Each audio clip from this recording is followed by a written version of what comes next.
సంతబొమ్మాలి మండల కేంద్రంలో సూర్యనారాయణ స్వామి ఆలయ శంకుస్థాపన మహోత్సవ కార్యక్రమంలో రాష్ట్ర వ్యవసాయ శాఖ మంత్రి కింజరపు అచ్చెన్నాయుడు పాల్గొన్నారు.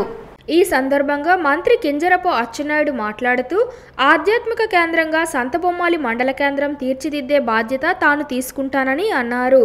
ఆధ్యాత్మిక కార్యక్రమంలో పాల్గొనడం తనకెంతో సంతోషంగా ఉందని అన్నారు. రాష్ట్రంలో శాంతియుత పాలన సాగుతుందని, గడిచిన 5 ఏళ్లలో అన్ని రంగాల్లో నిర్లక్ష్యానికి గురైన రాష్ట్రాన్ని ఒక గాడిలో పెట్టేందుకు కూటమి ప్రభుత్వం బాటలు వేస్తోందని అన్నారు. సమాజంలో ప్రతి ఒక్కరూ ప్రశాంత వాతావరణంలో జీవించాలంటే ఆధ్యాత్మిక రంగాన్ని ఎంచుకోవాలని ఆయన కోరారు. గ్రామీణ ప్రాంతాల్లో యువత గాడి తప్పకుండా సన్మార్గంలో నడవడానికి ఆధ్యాత్మిక చింతన ఎంతో ఉపయోగపడుతుందని అన్నారు. ఈ కార్యక్రమంలో కూటమి నేతలు పాల్గొన్నారు.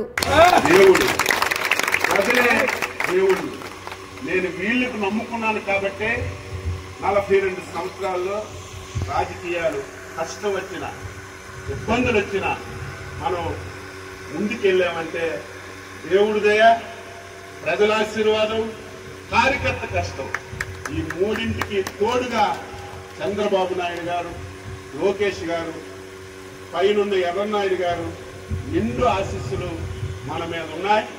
మనం ఇదే ఉత్సాహంతో ముందుకెళ్దామని ఈ సందర్భంగా తెలియజేస్తూ, ఒక మంచి కార్యక్రమంలో నన్ను భాగస్వామ్యం చేసినటువంటి గ్రామస్తులకి, నిర్వాహకులకి పేరు పేరున అభినందనలు తెలియజేస్తూ సెలవు తీసుకుంటున్నాం.